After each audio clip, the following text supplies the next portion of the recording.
You're listening to Ask Dr. E, where Dr. Michael Easley answers your biblical or theological questions in 10 minutes or less. Today's question is from the archives, and it's from Jack, and he called in. So we're going to let Jack ask his question. Hi, Dr. E. I'm Jack from Houston. I know it means a lot of speculation, but what was Christ's purpose in going and proclaiming to the saints in prison? I've researched Sproul and MacArthur, and my eyes glazed over. Please have patience. I appreciate your answer. Thank you so much. Hello, Jack from Houston. Great question. Thank you so much for calling in.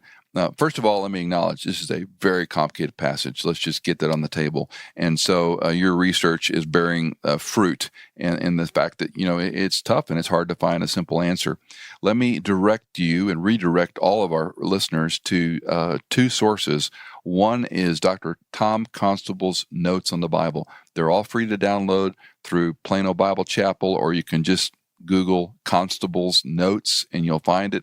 And he has a great summary of the three prominent views and some rationale on why each view has strengths and weaknesses. And that's Dr. Tom Constable, and you'll look up his section on 1 Peter. Let me read two passages from 1 Peter for the rest of us who haven't studied what you're studying, to get a sense on what we're talking about. Did Jesus go down to hell, and what did he do when he was there? So this comes primarily from 1 Peter 3 and 4.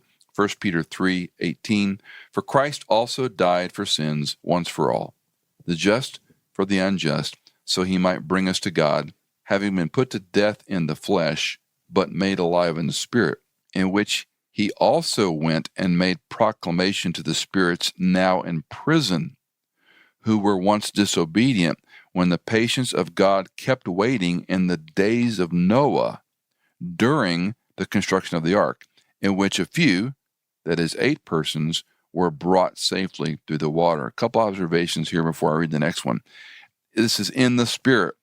Peter is being emphatic. He was put to death in the flesh, but made alive in the Spirit. In the Spirit, he goes to proclaim to spirits who were imprisoned, and we're implying this is in hell, who were disobedient during the days of Noah, verse 20. Now, in 1 Peter chapter 4, beginning at verse 4, we read, in all this, they are surprised that you do not run with them in the same excesses of dissipation, and they malign you. But they will give an account to him who is ready to judge the living and the dead.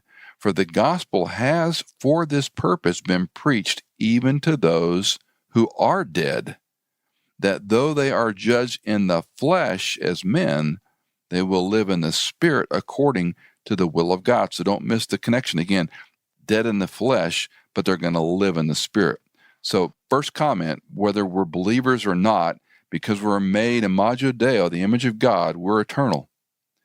If we trust Christ, we live forever with Christ. If we don't trust Christ, we live forever apart from Christ, because you cannot annihilate, destroy, eliminate the image of God.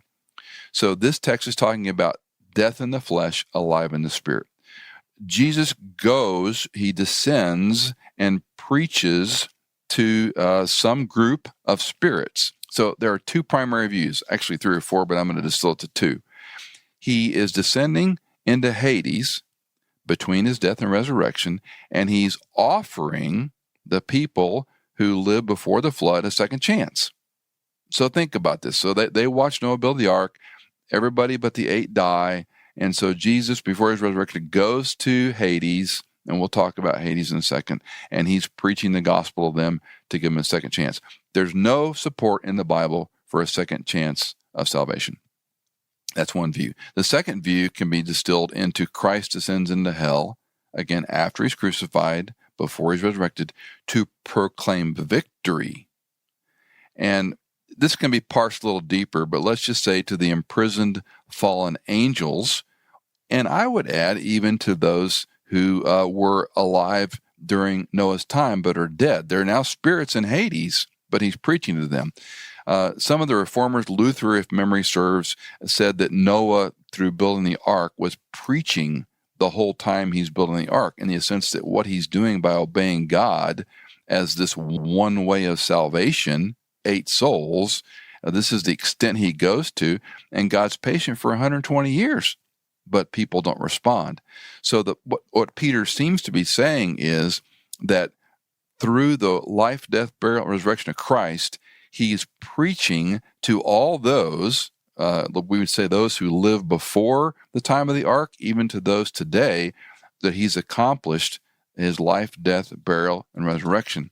I found a fascinating article that you can also look up. It's only a page, so it's super short, by John Piper called "Did Jesus Spend Saturday in Hell?"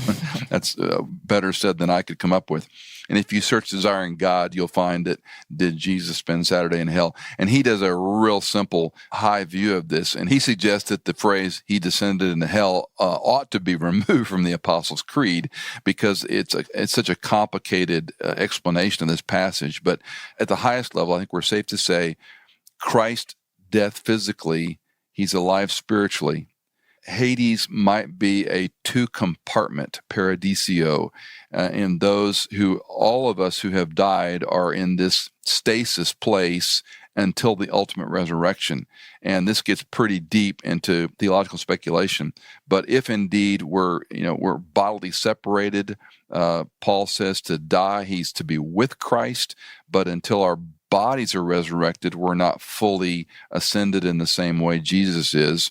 And again, there's some speculation there we can't be bulldogmatic about. But I think Christ, by nature of his death, burial, resurrection, in the Spirit, has proclaimed to all who've lived forever that he accomplished life over death. That's not a second chance theology. And the illustration is, look how patient he was, 120 years during the time of Noah. And he's still that patient. But the hard fact is only a remnant will respond to the offer of salvation. So, Dad, going back to Peter and who he was writing to at this moment, what do you think, what was the purpose of him communicating even that to them? It's a great clarification. So, 1 Peter is written to those who are being persecuted for the sake of the gospel. It's a book of suffering. It's a book of the diasporeo, those who've been pushed out. And so if they're suffering and afflicted and dispersed from home and may never go back home, so to speak, this would mean a great deal to them, that you're in a tough time, and it seems like a long time, but look how patient God is. Look how patient he was in the days of Noah. Look how patient he is today. And then he'll continue in this chapter to talk about we share one of the great mysteries for me personally is the fellowship of suffering. What in the world does that mean? That somehow our suffering is the fellowship of suffering with Christ.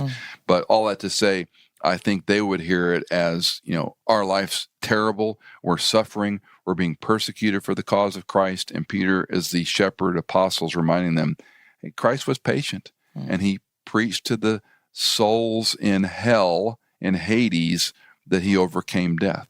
And for the rest of us, we learn who are living, look how patient he is. The gospel is true.